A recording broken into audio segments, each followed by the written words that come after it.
touch a few issues we're going to discuss. We're going to produce something ourselves.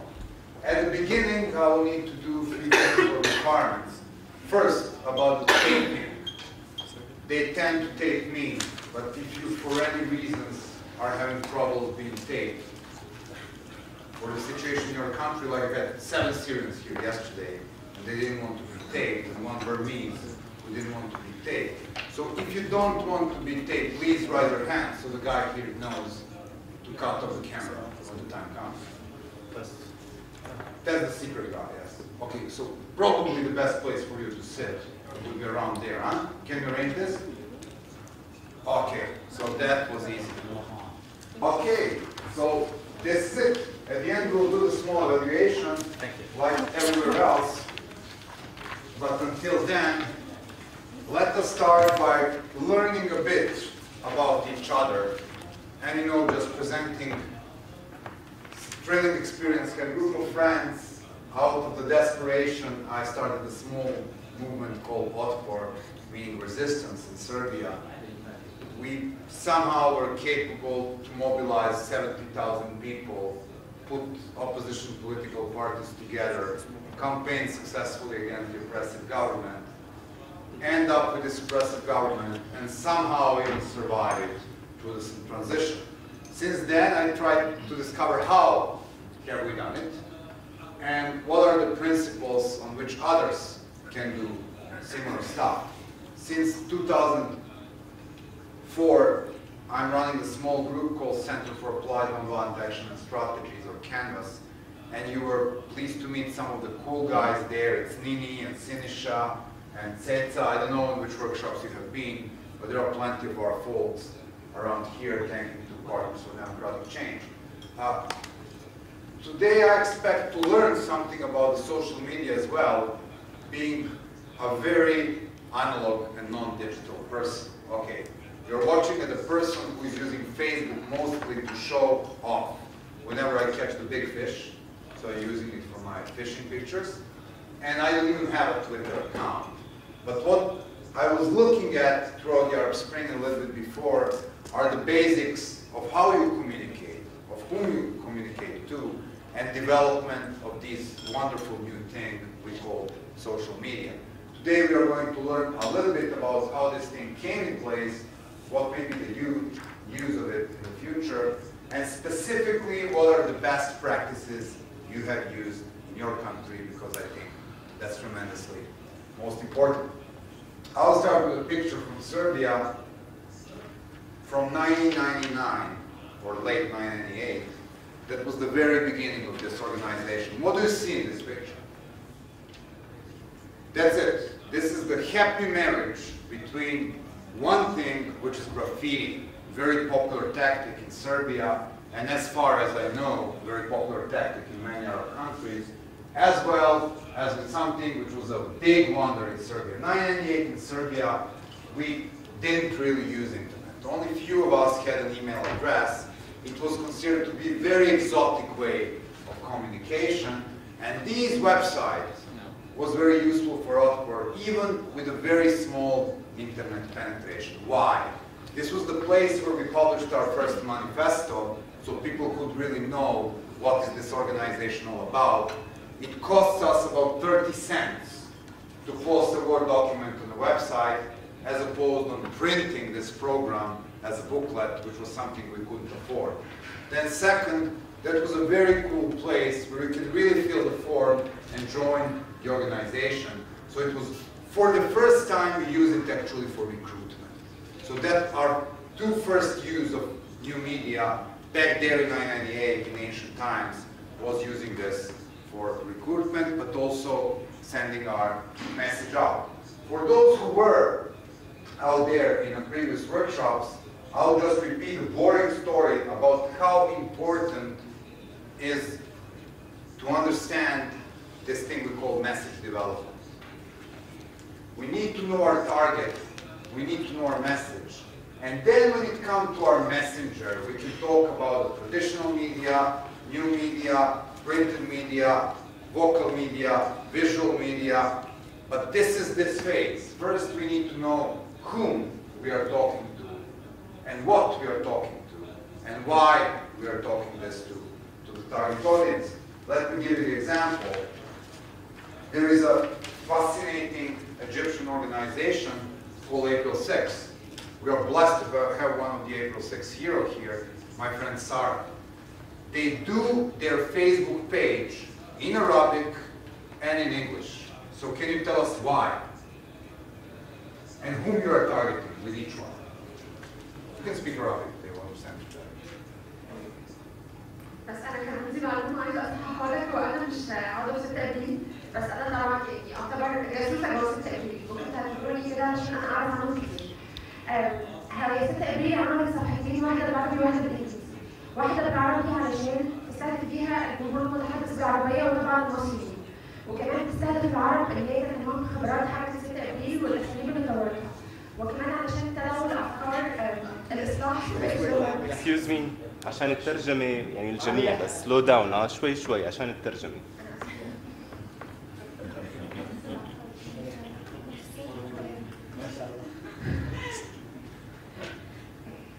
في صفحتين على فيسبوك، واحدة بالعربي وواحدة بالإنجليزي. اللي بالعربية بتستهدف الجمهور اللي بيتحدث اللغة العربية.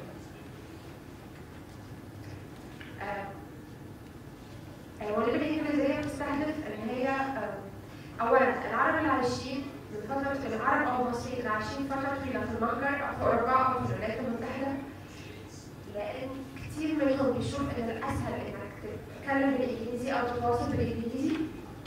وكمان بتستهدف الدعاية العالمية، يعني طول الوقت أنا مش هقعد أكلم نفسي أكلم اللي بيتكلم عربي بس، لا ده أنا بستهدف إني أنشر صوتي كمان أو أوصل صوتي لصحفيين بره أو لمنظمات حقوق إنسان بره أو حتى احتجاج كمان بره.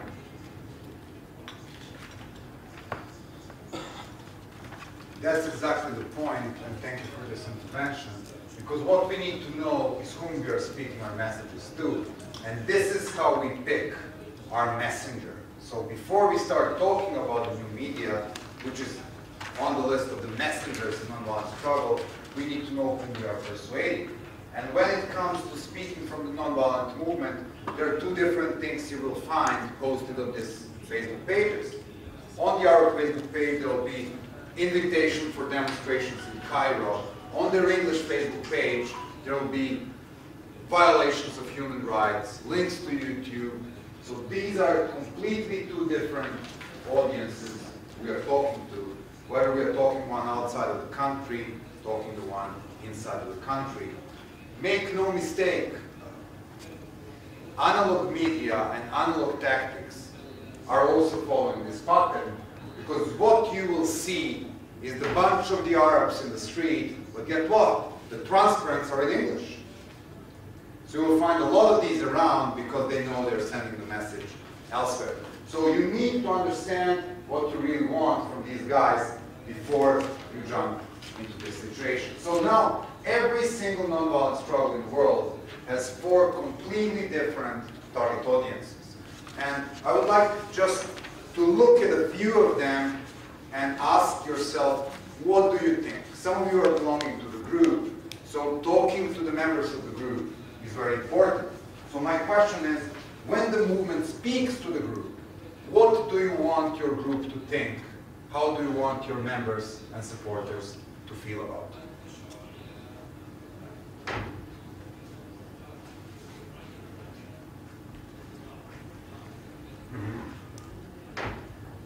في بعض الأحوال نحتاج لإخضاعهم للمساندة في منظمة محدد في قضية محددة، نحتاج لحشدهم لمظاهرة بتظاهرة قادمة لإقناع الجمهور بقضية محددة.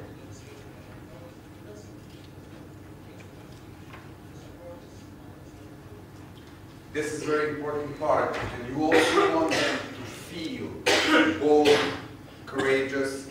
Also, you will communicate to the members of your movement the things you want to communicate to public, because you want them to feel that they're something else. They're not just the listeners, because they're in inner circle of trust. You talk to them, which is not talk to the others. This is in the world of companies. This is called internal PR. Okay, in the world of activists, this means talking to the membership and supporters. Very different from this thing is what you, for example, want to communicate with the international community. What would you like international community to know about your struggle? What are these messages you want to send to them? Any ideas? للحصول على دعمهم والضغط على يعني على الدولة أو على الدولة من أجل الاستجابة للمطالب. So exactly know what you want them to do, yes.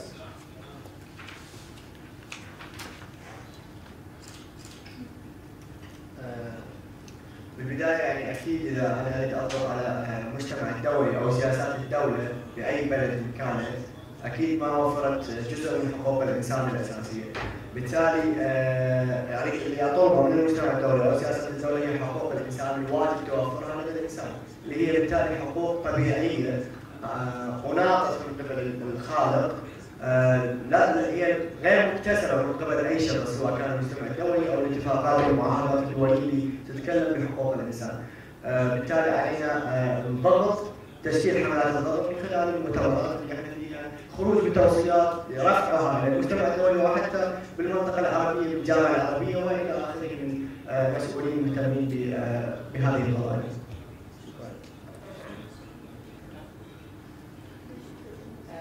مثلا اللي يشتغل في قضايا حقوق الانسان كان دائما خطابا للمجتمع الدولي متعلق باقناعهم برفض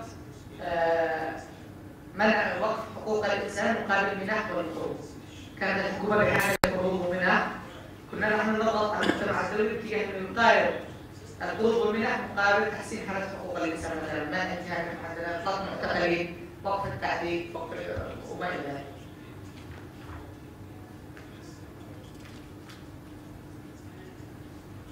Absolutely. And what we are looking here is the list of the tools at your disposal. So we can speak about the slogans, gestures, caricatures, symbols. We can speak of writing on the land and the sky. We can speak about the banners, the clenched fist of Otpor, the clenched fist of April 6th, the new different flag in Libya. These were all the common signs of group identity. These were always the way to communicate the message. When you look at these different things, you can follow recorded music, radio, and television. I heard a very interesting story from your friends from Syria yesterday. They were telling me the very long story about how they were using hidden loudspeakers to communicate songs. So this is double. This is alternative radio as a media plus revolutionary songs. How many of you have a developed song which support your revolution in your country?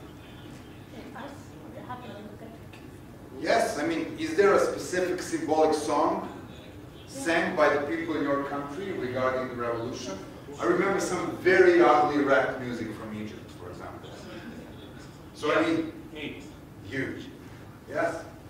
So I mean, all of these stuff, whether you sing them, you write them, you wear them on yourself. I've seen a few of these Syrian lovely, oh, here it is, this one. Okay, Free Libya, this is what we get. And then there are the colors of the flag. So I mean, you can use all of these different carriers to carry the message. And in the world of this, you can also use books, you can also use newspapers if you have one. And then, oh, you remember this? I assume nobody is old enough in this room to remember the time when the telephones were this big. This is the screen of the maybe 999 produced Nokia. You know, the telephones were looking like bricks at that time. So this screen carries the message which we invented. It was September 24th, 2000. Elections were called. So we find a very cool messenger to distribute our message. We would send a kid on a kiosk, so he or she will buy a small prepaid telephone card. We'll have an adapter and put this telephone card inside our laptop. So while the credits are on the card, we'll send as many messages as we can, 10,000, 20,000. They will all be the same. They will say 24th of September election day, get out to vote, he is finished, forward this message. So not only that we were capable to anonymously distribute 20 or 40,000 messages, but then once you get it, you will send it to all of your Facebook, or to all your phone book, and then you will send it to all your phone book. So it was a kind of interactive in a way. It was a cheap and low-risk way for the people to participate. Wow. We thought that this is the top of the world of technology. 2000, okay. Sending SMS. So still, we rely on some very, very cool analog issues, and I know this is very common in the Arab world as it is in Serbia, but one of the most powerful old media way of communication is gossip. It is told that in a world of fast spread of information, there are 3 ways to reach a lot of people in no time. First one, television. Second one, telecommunications. And third one, telewoman. Not true. Not true. Well, I mean, I would like to, aside of joking, I would like to focus on this and ask you a question. Have you ever think how the gossips and rumors were actually a very important way of spreading message in your societies? Yes? مو بس بنشر الاخبار او نقل الاخبار مهم الاشاعه. لحد الان عم نستخدم الاشاعات لحتى نكون قادرين انه نقوم باي فعل كان بالشارع او على الارض، فنحن نقوم بنشر عدد هائل من الاشاعات لحتى بالاخير نوصل انه نضيع اي حدا ممكن انه يوقف بوجهنا لحتى نقوم بالفعل اللي لازم او مخططين انه نقوم فيه. فموضوع الاشاعه كثير مهم وكثير اساسي، وبنفس الوقت كثير خطير لانه ممكن يوقع بالاشاعه ممكن يوقع بالاشاعه حدا من طرفي انا او من طرفنا نحن، بالنهايه نوصل لمحل انه يعني يصير في خربطه يروح فيها حدا من جانبنا او من صفنا.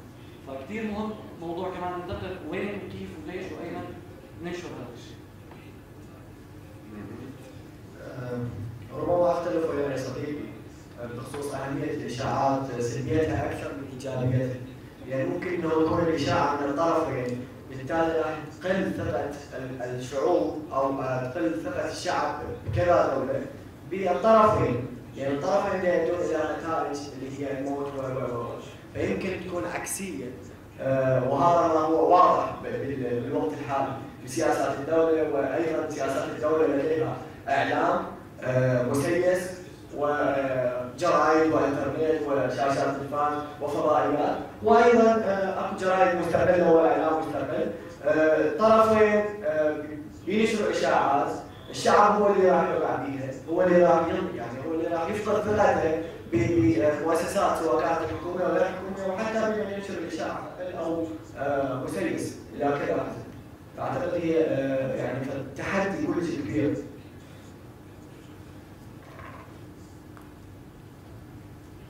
في اليمن اعتقد يمكن خلال 2011 كان الشائعات تلعب دائما دور سلبي، تشوش على الحقائق، تشوش على الموقف، تشوش على الحقوق، على العمل المدني عند الجمهور بسبب الاشاعات، عدد من الاشاعات اهتزت ثقته بالعمل الحقوقي والعمل المدني والعمل السلمي، وهذه مشكله. انا تفاجأت انك تقول انه ممكن نستخدم الشائعه. انا ما اعرفش متى ممكن تكون الشائعه تؤدي عمليه ايجابيه. فانا يمكن ان تشرح لنا متى ممكن تؤدي، لانه طول السوق كانت دائما تدرس، يمكن اذكر نموذج توكل كلمه جائزه نوبل مثلا ذهبت والتقت المدعي العام محمد الجنايات الدوليه، ونشرت اشاعه هي بخبر رسمي من مكتبها انه هو سيحرك دعوات قضائيه ضد عبد الله صالح، بينما كان الناس كلهم يعرفون انه مش من صلاحيته انه يحرك دعوه في الجرائم اللي ارتكبت في اليمن لاسباب فنيه قانونيه.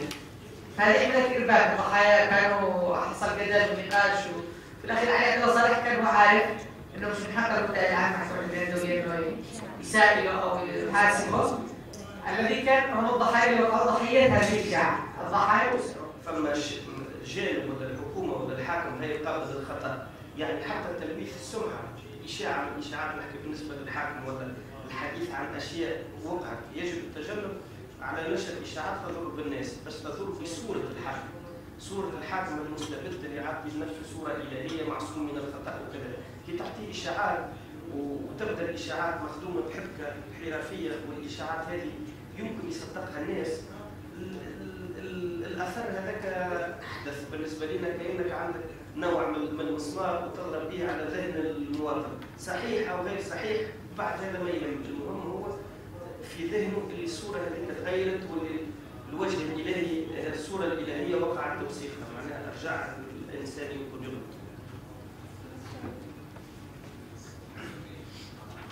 Well, it depends on your goal. If it's short-term goals, then you might do it. If it's a long-term you lose your credibility with time, you lose your people. Absolutely. So, and also because I assume that we're talking about fighting for values and nonviolent struggle. So I don't think that purposes can justify the means. Well, to start a further discussion, and I see you're very thrilled about it, that was the perfect place to stop it, because the rumors, as any other messenger in nonviolent struggle, can be used for good purpose and can backfire. So I mean, whatever tool you use, whether we are talking about a poster, flag, or a Facebook page or a rumor, it's just a tool. But it is your message what really counts. So what you really want to achieve and what you really want to spread. And now it's time to look at the issue of today's presentation, which is what brings us this phenomenon we call new media or social media, or Facebook, or Twitter, and we will talk a little bit about the revolutions in communication. And we will start with ancient past, where people were wearing this funny looking things, when the first big revolution in communication really came to place. And the first one was Gutenberg's printing machine. Why was this machine so important?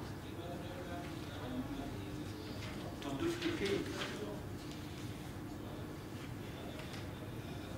Before this invention, we cannot share the document, the written document, in the same way. People can change it, or people can, and it was يعني قبل اختراع آلة الطباعة كان صعب نسخ وتوزيع الوثيقة ولا الكلام اللي الشخص ولا الكتب اللي الشخص كان عاوز يوزعها للناس. يعني هذا كان نوعا ما من الصعوبة، لأنه إعادة النسخ تأخذ وقت وجهد كبير، وممكن ثالثا ممكن تحريف الكلام. يعني لما بعد اختراع الطباعة عندك نص في ظرف ساعة يمكن تنسخ منه 20-30 ألف نسخة، وحتى نوعا من الديمقراطية للتوزيع وللكتب ولتوزيع المعلومات.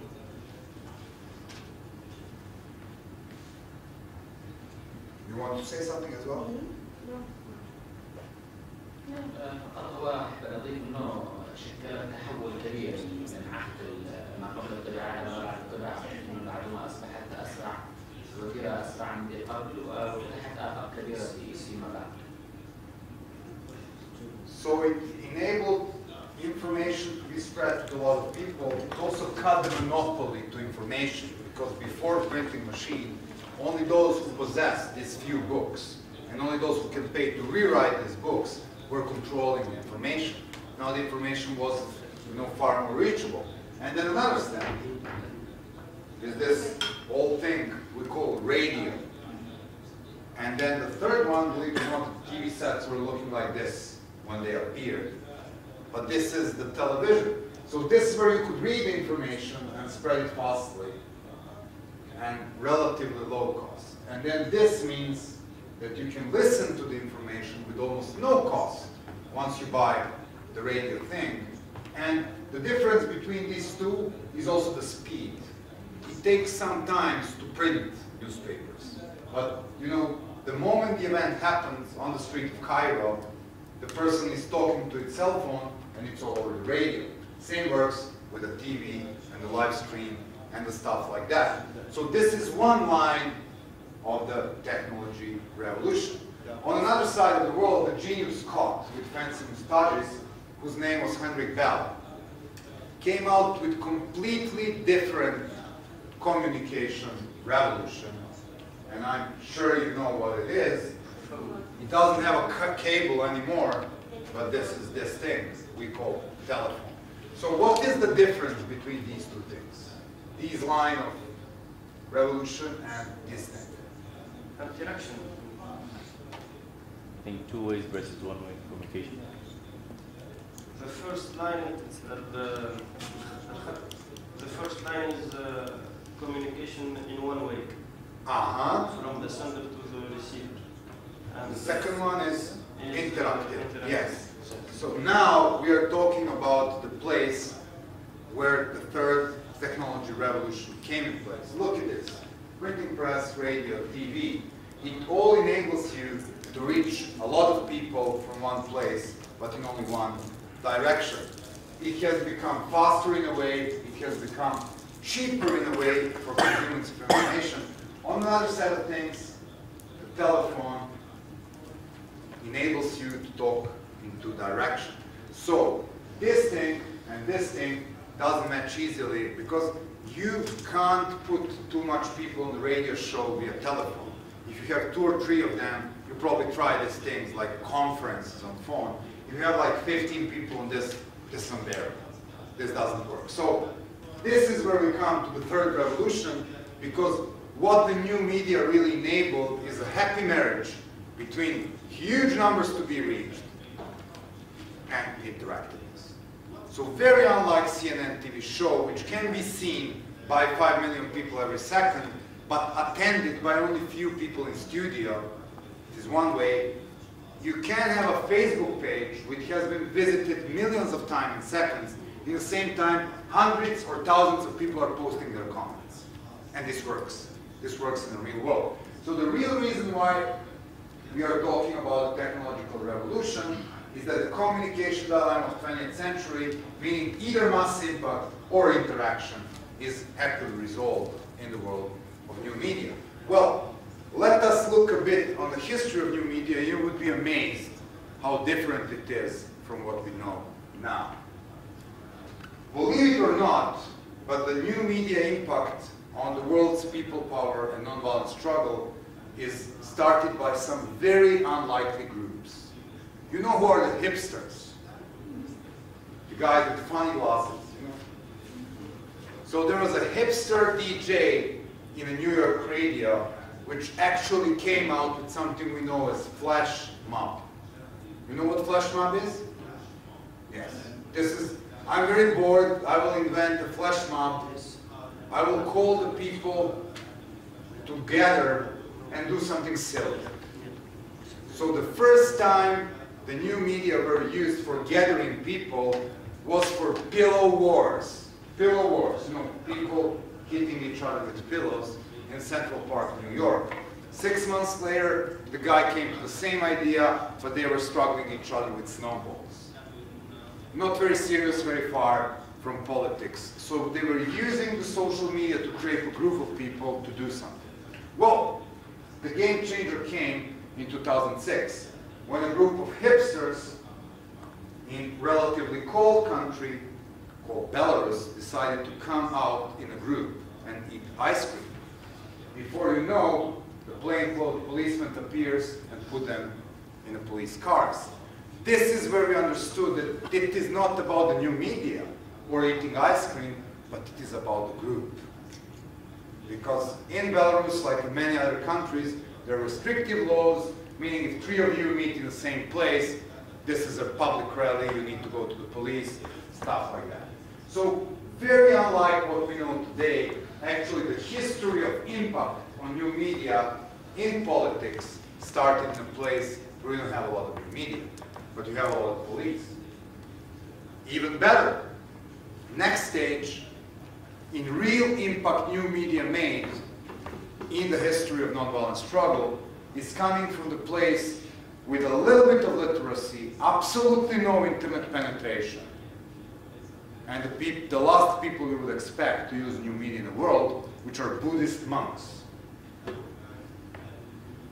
2007, the group of monks started protests in Burma, known as the Saffron Revolution. They organized, they marched, the students joined, they occupied the downtown Yangon. But what is really new here is that there were some cool people with the little cameras hidden in their grocery store bags, so they make pictures. These pictures were sent to Thailand. From Thailand, they were sent to Scandinavia. This is how the BBC got the pictures. Before you know, the new chapter of impact of new media, now well known as social journalism, is invented in a place where media are censored, you almost have no journalism at all, and you don't have internet, which is Burma. Now, 5 years, only 5 years after this, wherever in the world you see demonstration, what do you see? People are taking. Everywhere. So, from Burma to nowadays, millions of people became the reporter. Turn any mainstream world channel like Al Jazeera, BBC, CNN, you will see 30 to 50% of the content from places like Syria is actually uploaded by the people on the ground on their cell phones. This changed the complete shape of the mainstream media as well and put a big role on the citizens' journalism. Well, now, of course, the people who are making political campaign understood the role of new media. So as it is told that Hitler and Churchill got the elections on radio, JF Kennedy on the TV, Barack Obama definitely won it on the social media. Led by a person with big teeth, but also the big brain, called David Plouffe, Barack Obama campaign in 2008 made some tremendous breaches when it comes to the use of new media in political campaign. Some of these things is completely usable for any nonviolent struggle worldwide. First, registering voters. You remember the first slide, we were recruiting people via internet, okay? Now Barack Obama was capable to recruit over 2 million grassroots activists using internet as a place for grassroots activism. B, fundraising. Campaign of Barack Obama substantially changed the way politicians fundraise, because it is not about the big companies anymore, it is about the small online donations. This changed the course of politics in two ways. First, when you have a small online donation, you become a shareholder of the campaign. It is completely different relationship between you and the campaign if you invested €5 of your money into this campaign. Second, that makes campaign independent from traditional donors, meaning big companies and corporations. Third, it launched a whole new way the new businesses and non-profits are funded. Have you heard about the Kickstarter? Okay, go on Google and look at it. Kickstarter is such a cool, funny way. You have a thing to tell to the world, okay, the manual for Yemenis women, how to organize. You record a compelling video, you post it on the internet, you put, I need $5,000 to do this, and immediately you start fundraising from the people who are interested. This year it was more than 200 million in non-profits was fundraised this way. So this really changes the world. The non-profits are funded. Then of course the Facebook Kickstarter, www.kickstarter.com. So you can really use it for some cool things. Then Facebook results. Kickstarter. K-I-C-K, starter. Kickstarter. Kickstarter. So this is just the extent of this campaign. And then Facebook result, at the moment of his election, Obama has 7 times more Facebook followers than Madonna. This is how much he invested into this campaign. And then also very cool things. He made his website interactive. Politicians are often considered to be dead to the wishes of voters. So he says, okay, start a blog on MyBarackObama.com. And this is very useful for social movements because I tried this. And I said, okay, I'm very interested in how this works. and whether this is one more politician trick. So because I'm a Serb, and we have a trouble with the breakaway region of Kosovo, recognized by America, and because Obama is coming from the second biggest Serbian city, which is Chicago in the United States of America, we have about 500,000 Serbs living there, I started a blog. And I say, dear Mr. Obama, because we the Serbs support you in Chicago, blah, blah, blah, blah, we really want to know what is your politics, and this problem, this issue really hurts us. And then another Serbs came in, and another Serbs. And then you have the whole line of posts on American presidential candidate blog dealing with the issue of American foreign policy. Immediately somebody from the campaign understood that this means voters. Immediately there was a response posted, Barack Obama saying something to Serbs. Of course, it was written by one of his staffers, but this is how we at least get the impression somebody there is listening to us. And this means big difference in the politics. Even better, there was a separate gossip site. Do you remember the importance of gossip? So you could really go and report a gossip you hear about Barack Obama. Like he's not born in America.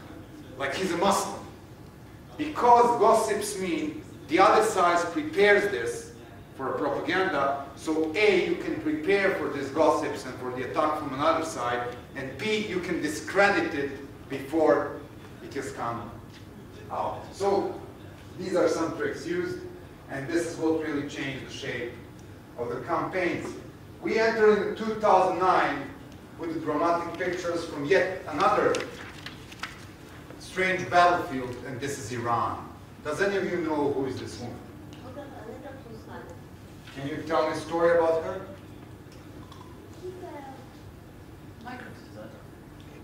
I'm not sure about her, but she was an activist, and then she was came by the Iranian.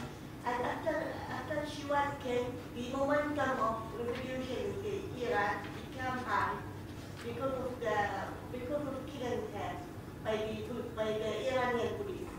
Of course, that was the first time. I mean, this woman was literally dying in front of the cell phone camera, and it was all posted on YouTube.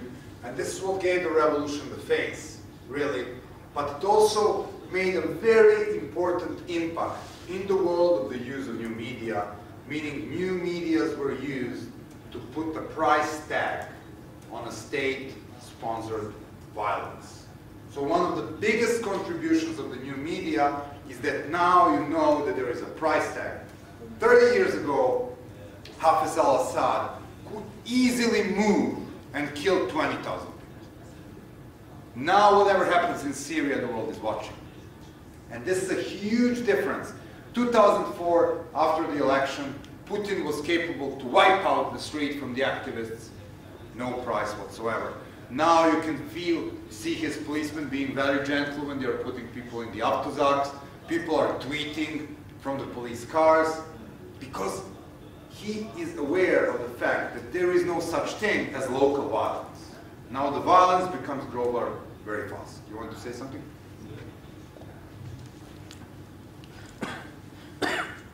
بس للاسف تبع تكتيك جديد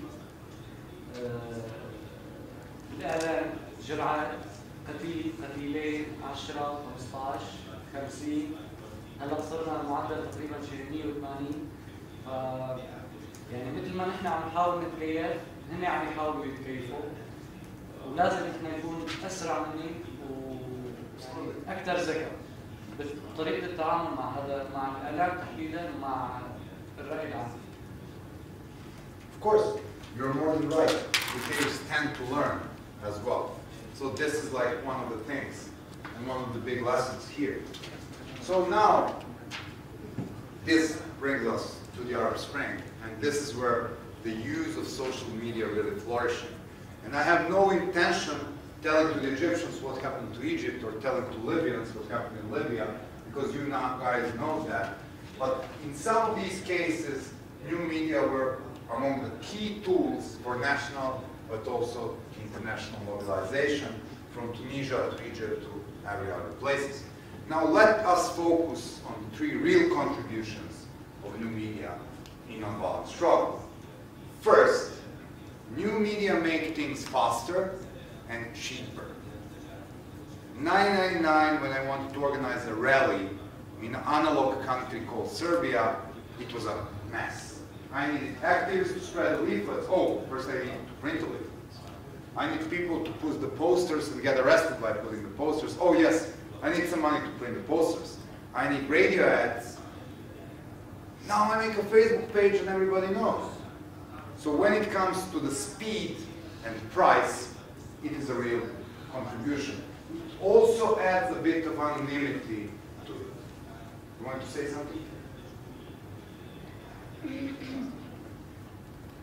عفوا بس انا في نقطه كانت متميزه في 2011 الاحداث استخدام الوسائل. مثلا بس صور مماثله لصوره الناشطه هذه. الصور فيها دمويه قدر دمويه بعضها ما اعرفش انا هل في ضابط للنشر في نشر الصور في وسائل الاعلام الجديد؟ صور التليفون يعني استسهل بعض النشطاء وبعض اللي بيشتغلوا على الاعلام الجديد في نشر صور بشعه غايه البشاعه. هل في ضابط بعرفش هل هو موافق الشرف؟ هل هو بالشق القوانين؟ فقط ضابط مهني، ضابط اخلاقي لعدم ايذاء المشاهد المتلقي الجمهور. Well, this is I mean, nobody has the answer to this question because new media are new media. And they're reshaping the situation in old media very fast. And one of the things which really made there is when I say faster and cheaper, it's exactly like that. They're also less regulated when it comes to this. So when I say faster and cheaper, I mean to produce 1 minute of TV program, you require a tremendous amount of money. You need studio, you need paid anchor, you need expensive cameras, you need somebody to drive this tape to the place. It's like really to produce 1 minute of TV program requires a lot of work and a lot of training, by the way. Very unlike that, posting a picture on Facebook or a short video doesn't require a lot of training. So I mean, when you look at this, it really lowers, it expands the level to which people can be reported, but also it's less regulated. So it's a big moral dilemma. I don't have the answer to this, but then again, you want to say something? Yeah.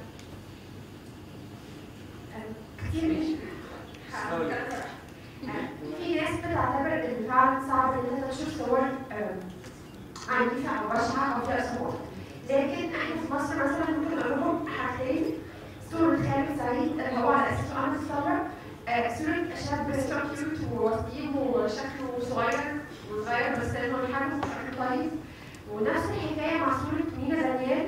ده حصل ان هو احد شهداء مسرحيه ماسبيرو، والاثنين يعني يتفقوا ان هم ملامحهم بريئه ووديعه. خالد سعيد صورته بعد ما مات من التعذيب كانت شديده البشاعه ومفيش اي حد كان بيشوفها. مينا دانيال مش الجميع بيعرف صورته وهو ميت، بس كتير بيدوروا صورته وهو عايش.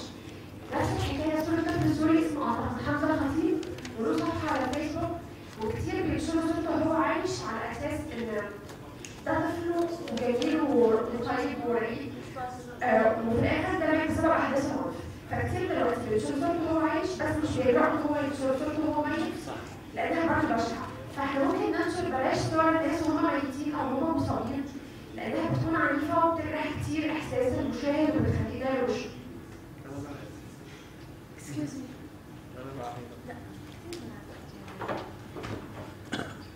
Here we don't speak. Can I speak? Yeah, of course. Okay. بالنسبة للفوضى التي يتحدثون عنها، هو سؤالي وربما هو يعني يشابه سؤال هناك.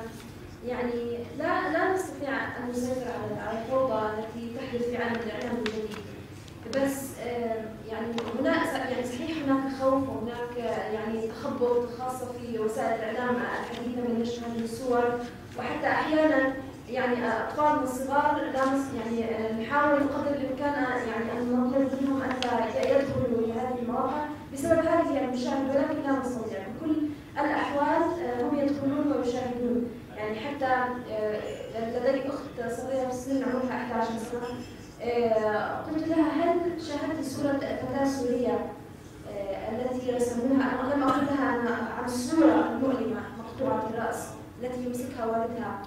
قلت: هل رأيتي صورة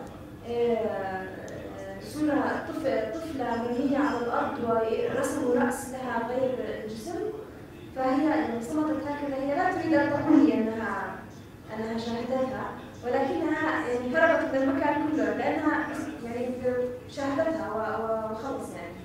فيعني أنا الفوضى هل نستطيع يعني هل ممكن أنه في فترة قادمة أنه نسيطر عليها بطريقة معينة بشكل ما؟ الآن العالم العربي كله يعاني من هذه المسألة. يعني أنا شخصياً فعلياً لا أستطيع أن أنظر إلى هذه الصورة رغم أنني يعني أشتغل في الصحافة.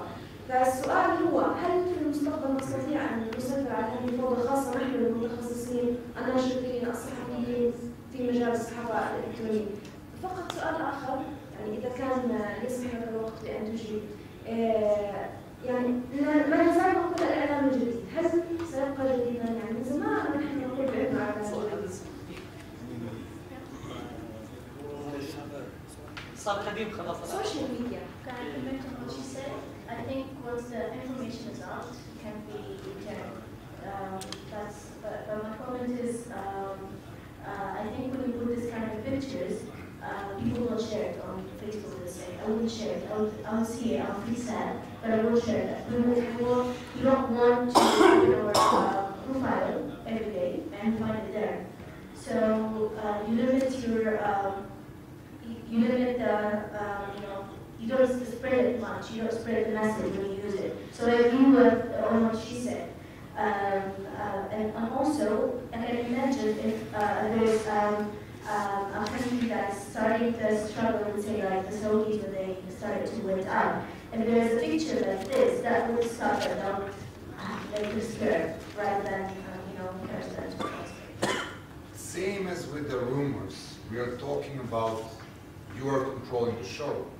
So it's up to your consciousness to do what you share and stuff like that. I like calling them new media because I'm a person. Twitter is very new for me as well.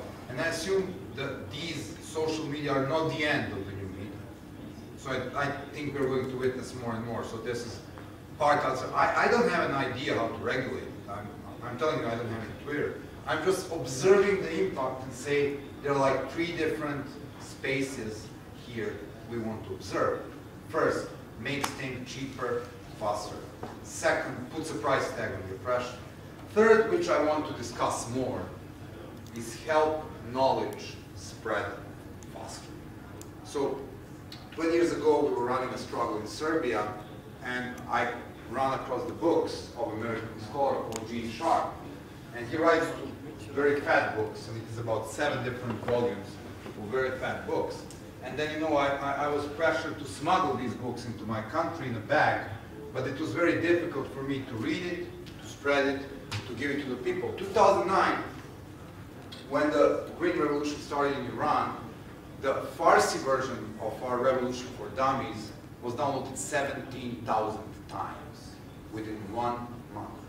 So this is how this thing spread very fast. As we speak, we probably have 50 different manuals in Arabic only, which were produced by Egyptians, shared by Libyans, produced by Tunisians, shared by Syrians. I don't have an idea how many pieces of knowledge is spread throughout the new media now. So one of the things I would like to focus your attention, if you are into empowering your movement, is how to use new media to really empower your movement. We'll have a discussion about the online platform after this conference, starting tomorrow morning.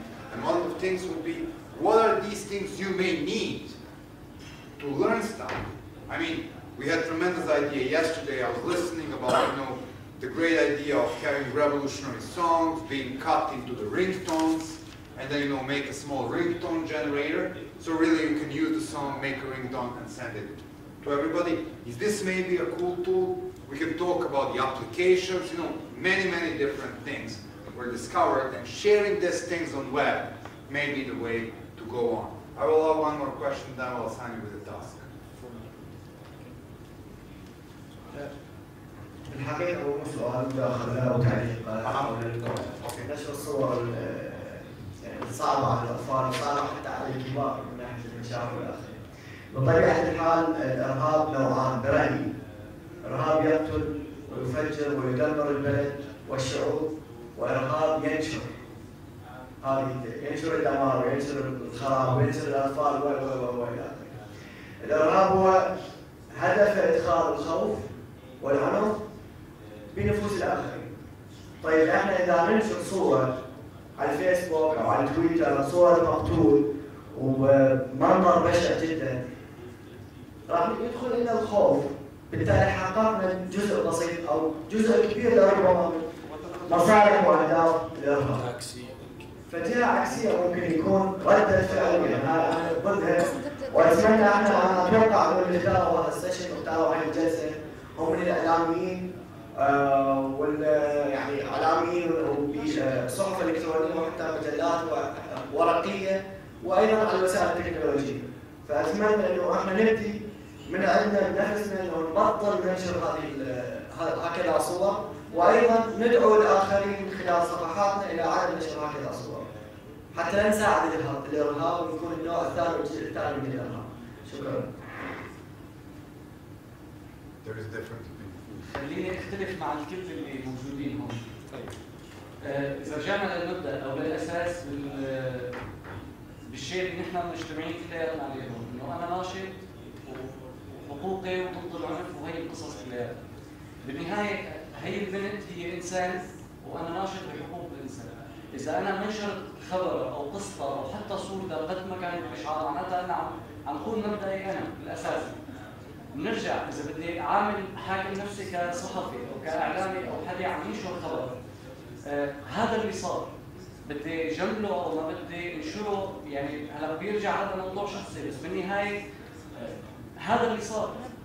نقطه انتهى، ما في واحد يحكي لا زياده ولا ناقص. اذا المفروض ينحط ضوابط بالموضوع، مثلا انه يثار موضوع انه فوق سن 18 او الى اخره، يعني ممكن انك تشتغل على هذه القصص، بس بالنهايه في معلومه. اذا اعلامي انا في معلومه المفروض انا اذكرها مثل ما صارت، اذا اعلامي بالمطلق او كحقوقي ناشط بحقوق الانسان، اذا انا خايف على مشاعري او على مشاعر المشاهد من انه يشوف هيك صوره، طيب اللي صارت معه ما نفسه ما بيحط انه انا اوصل صوره. This is not limited. I will not allow discussion on the morality of pictures. Okay, I could discuss this. Some people are disgusted, so maybe it spreads fear. Other people will say this ignites anger in many cases. So this is the debate. This is everlasting debate. But I would like to assign you with a task. So please don't discuss this morality of bloody pictures anymore. This is not the issue for me. So it's like when you look at these things, we need to look at the three effects with a cold head, whether we like it or not. First, makes things faster and cheaper. Second, puts a huge price tag on state-sponsored violence against the peaceful protesters. Third, spreads the knowledge transfer. Well, the great lesson here is that this is not about the new media. Because where you win this struggle, do you win it in the virtual world or you win it in the street? You win it in the street. So there are so many obstacles in the use of new media, from talking morality of the new media, from the fact that anybody can do it, to the fact that the regime can make false things in the new media anonymously, to the fact that you're often communicating through the platforms you consider safe, but maybe they're under surveillance. So I mean, it's long list. We could discuss it all night. But what is really important is to understand the new media are the tool. So don't mix the tool with the substance. I'm so angry at mainstream reporters who didn't understand Arab Spring. So instead of really going into the roots of it, they were easily labeled it as a Facebook or Twitter revolution. In fact, if you talk to the Egyptians, for example, you'll understand that a number of the people on the street actually rised at this specific moment where not only internet but texting was cut off, because people didn't have means to communicate with their own kids. So where they will find their kids, they will go on the street. So I mean, this is, you know, everlasting thing, and we can always discuss it over and over. But what I really want to do here, before we split and go to another session, is to assign you with a very short task. Because I want you guys to listen to each other, and I want to learn how these things operate. Remember, I'm an analog person. So I'd like you guys what do we have here? We have Libya, and then we have Yemen, and we have a little bit more of Yemen.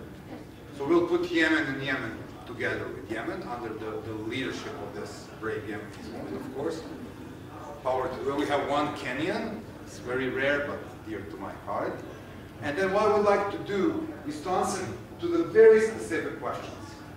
Like 2 sentences. Where the new media were used in your struggle. I'm using Egyptian example because I know this one very well. In the case of We Are All Colored Saved page, this is the Facebook page. It reached this much people. It was posted there. It was about a young boy who was arrested and mutilated, blah, blah, blah. Second, why do you think it was successful? So what did you achieve with this specific tactics? In the case of We Are All Colored Saved, it's very easy. Huge numbers and revolution has a face. So I mean, this is the type of the answers you should use in your own struggle. And third, which is most important, because the purpose of this conference is provide you guys with long-term communication among your groups, but also with new tools to empower yourselves, is what do you think people in Libya need now, in Yemen need now, in Kenya need now? So what is the thing? Do you need a training in online reporting? Do you need more regulations? Maybe this is what we need. You know, the paper which was said this is okay, this is not okay. Do we need a safe platform for communication? So we make sure there is a channel to talk to people in Syria now without being surveilled. So what is this thing you in your country specifically may need now? Do you need more training? I mean, for me, training people in, you know, posting the stuff. I'm on a millions of different mailing lists, and I keep getting information about the violation of human rights in Syria and in Bahrain every day. Guess what? First they used to be in Arabic. What the hell will I do with these things? I can't read this. So I mean, this is the typical stuff. You know, you need to train people to understand whom they're targeting, but this is up to you to answer to this question. So next 15 minutes, 12 to 15 minutes, please write down this stuff. Let the countries get together so you can present it to each other. Is it okay? Any questions? I'm here. Let's do it. So we do it.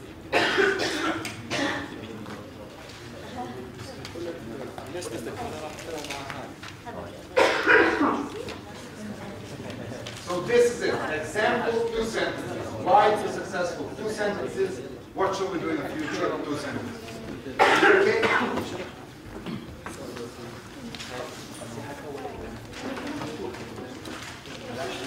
Okay.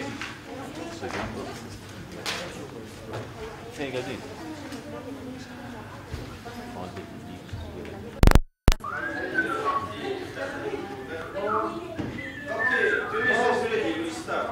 Of course. Let's go. Who starts? Let's start from Tunisia. Because this is where it all started. Wherever you want. Over there probably because of mine. But if you like to stand, I can give you another mic. So whatever is more convenient for you, just make it. Hey, we're still having a congress.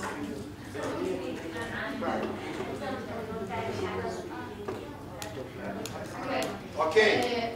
First, I just want to give you an example of a successful use of new media in our country, which is Tunisia. Well, after the revolution, the government said Ben Ali went away, but the government said the same. So we made a city in Kasbah, which is good that we had a live streaming from Kasbah TV. We were following everything happening while the city from our houses, especially girls, because we couldn't just join the boys in there because they were sleeping all night there and staying all the day in the Kasbah city. Yeah. So why we think it was successful? Because it allowed us following all events and make a pressure on the government. So in the future, ideas what to do.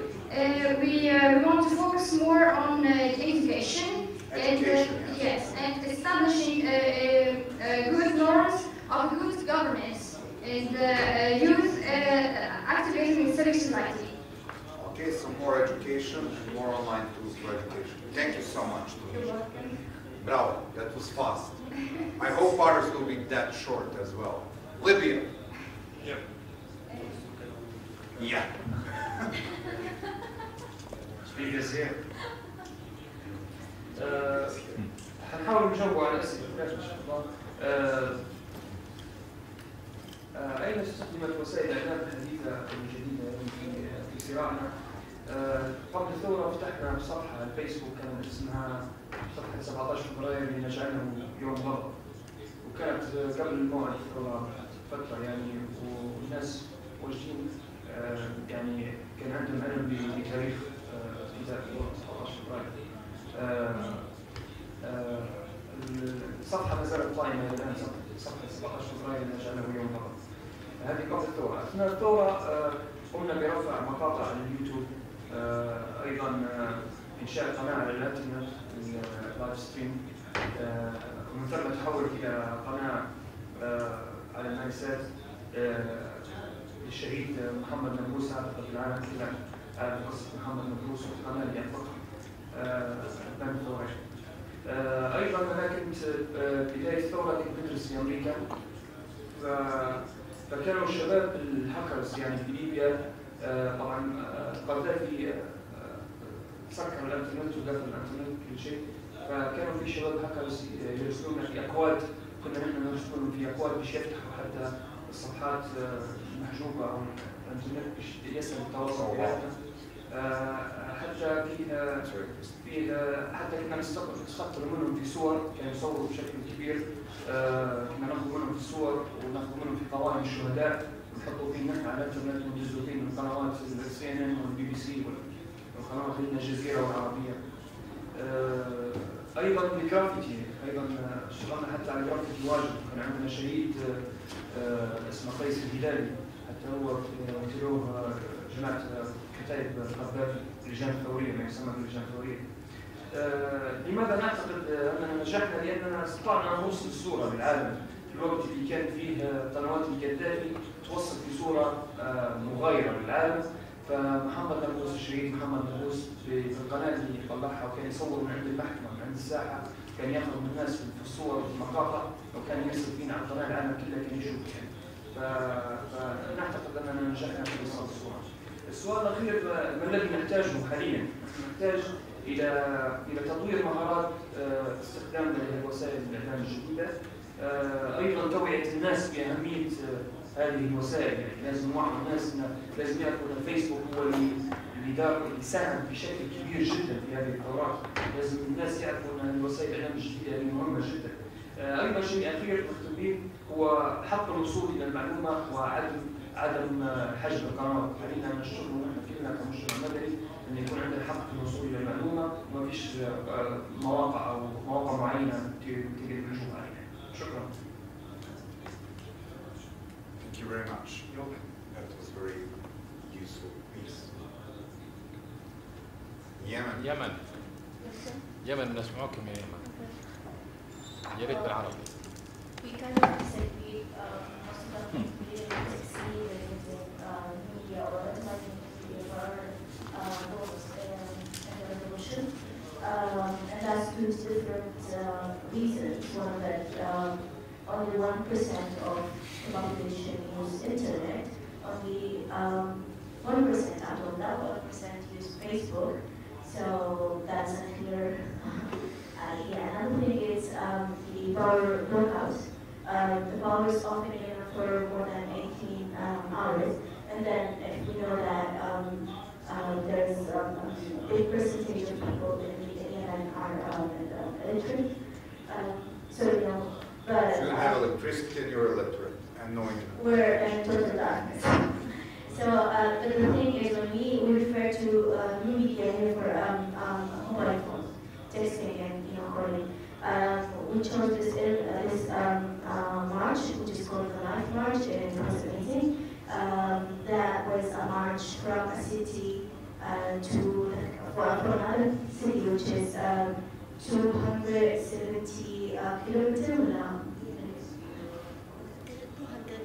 from this city to the capital, people keep walking, and when it started with a few people.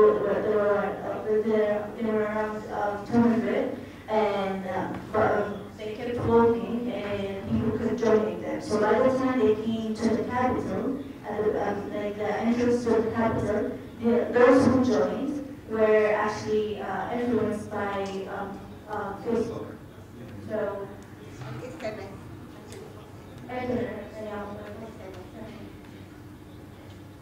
What do we need for future, maybe? Education, power, and so many things. Okay. كل شيء. Then we had Syria. بما ان السوري الوحيد اللي هون فرح اقول رايي انا مو بشكل عام. هلا بتصور نحن فشلنا باستخدام وسائل الاعلام الحديثه والجديده لسبب انه كان النظام اللي عندنا طالب جيد استفاد من خبرات اللي كدسها من الثورات البقيه. فكان لما مثلا نحاول ندعي لمظاهره على صفحه الفيس المكان وكل الامكنه اللي محيطه فيه اللي مقرر انه يكون في مظاهره او اي اعتصام او احتجاج او تحرك محتل بالكامل بالمطلق ويصفي اي حدا ممكن يمرق من هنيك هو معرض للخطر.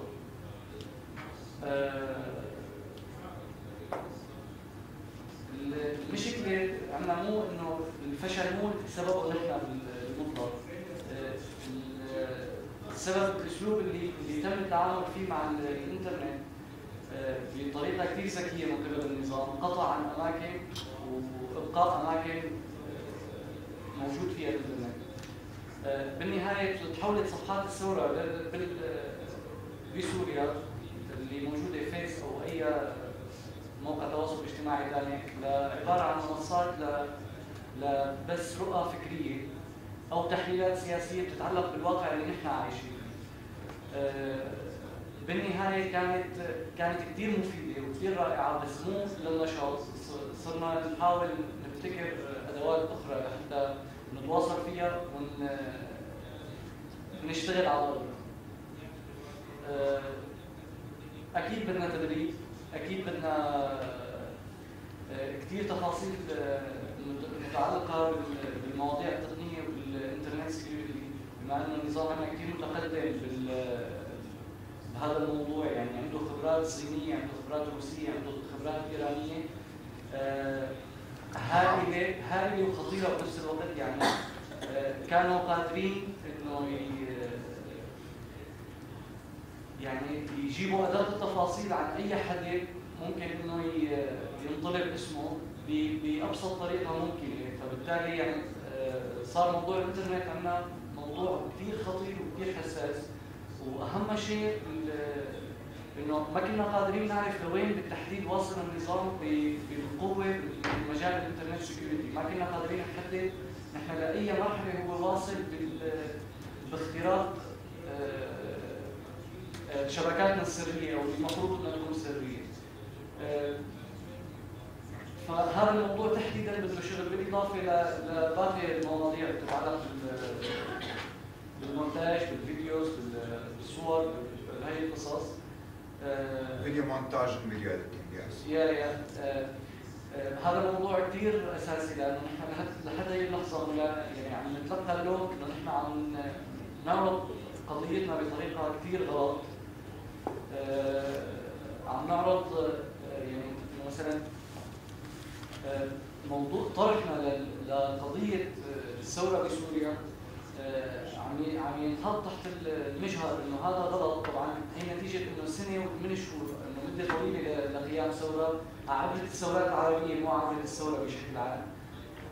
فبالتالي بدنا حدا محترف او بدنا شيء يعني احترافي لدرجه كثير عاليه لحتى نكون قادرين نوصل صوره صح 100%، لانه لحد الان نحن عم نوصل صوره غلط بطريقه او باخرى وفي وفي عالم عم تشتغل لتوصل الصوره غلط بطريقه او باخرى. في كثير لسه حكي بس بكفي هلا. We can comfort you a little bit. It took serve 9 years to get rid of Milosevic.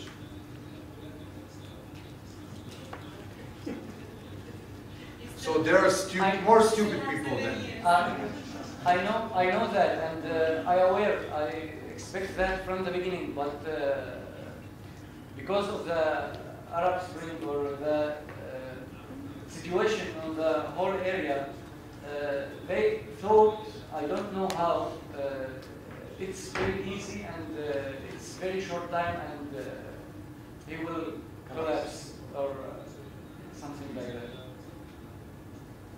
Now we have Jordan and Kenya and Oman, and do we have anything else?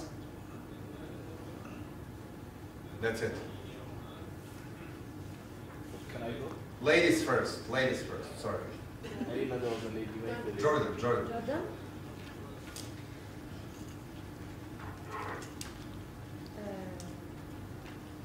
يعني في مجال الإعلام الجديد في الأردن، ربما لأني في فترة من الفترات برضه ممكن إني أسقطها على تجربتي الخاصة. أنا يوتيوبر، يعني أنا أعمل فيديوهات على الإنترنت، يعني في الفترة الحالية متوقفة، ولكني عملت برنامج اسمه يا خبر أزرق. هذا كان برنامج بحاول قدر الإمكان إني أجمع كل المواد المنتشرة على صفحات الفيسبوك وعلى التويتر وعلى المدونات وعلى اليوتيوب، الفيديوهات وكل شيء يتعلق بالحراك الشعبي في الأردن.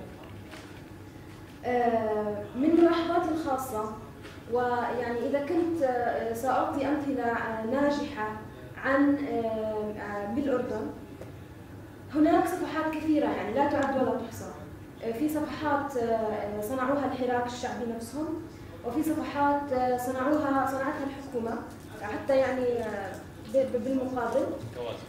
نعم، يعني الحكومة عندنا مش بذكاء أو مش بقوة السوريين، ولكن بالمقابل الحراك الشعبي عندنا لم يستطع، يعني هذا برأيي الخاص، لم يستطع حتى الآن. نحن ليس لدينا ثورة بمفهوم الثورة، ولكن لدينا حراك شعبي ضد قوانين وضد ارتفاع الأسعار وارتفاع البنزين وقوانين يعني تطال كل الناشطين، حتى كل الناس تقريبا، مثل قانون المطبوعات والنشر وقانون الجنسية الأردني يعني عدة قوانين. المهم أن هذا الحراك الذي يعني كان على صفحات الإنترنت لم يكن بتلك القوة، يعني التي تحرك الناس مثل ما حصل في مصر، التي تحرك الناس من الفيسبوك إلى أرض الواقع.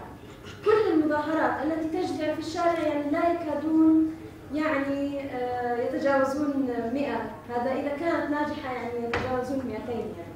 في حالة واحدة كانت هناك ناجحة، المعلمين قبل فترة أعلنوا إضراب شامل، وكان ذلك في بداية السنة. أعلنوا إضراب شامل عن العمل، لم يذهبوا إلى حصصهم، وكان يعني كانت مطالباتهم بأنه هناك علاوة، لا أعرف كيف ستترجمها، علاوة على الراتب، وعلاوة سخيفة جدا، ولكنهم كانوا يطالبوا فيها.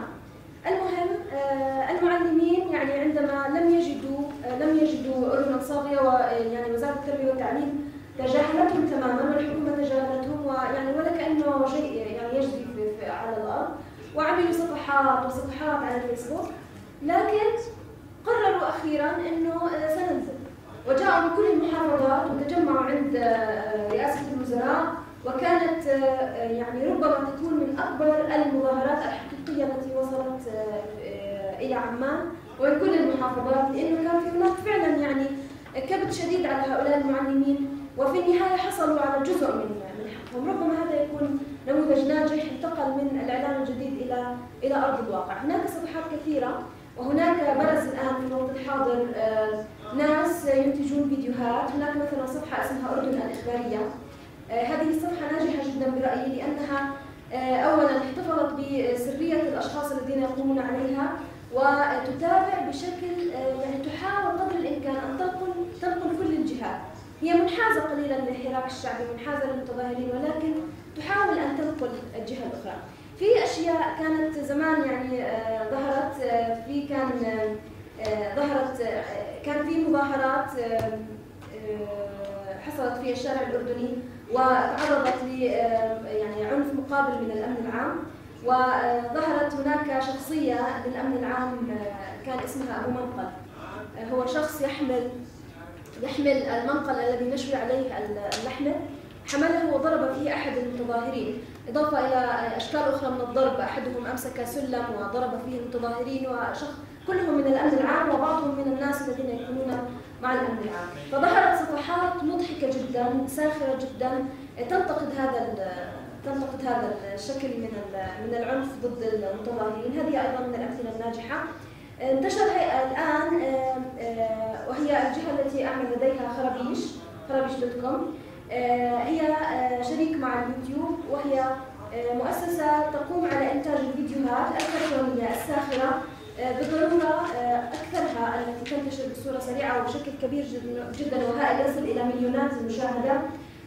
هي تتعلق بالأشياء السياسية وأحيانا الأشياء المحلية، وكان لهم تجربة مع أبو منقل هذا الذي تحدثت عنه. رسموه بطريقة ساخرة جدا، واسموه ليس فقط أبو منقل، اسمه أيضا أبو غضب، the man of anger.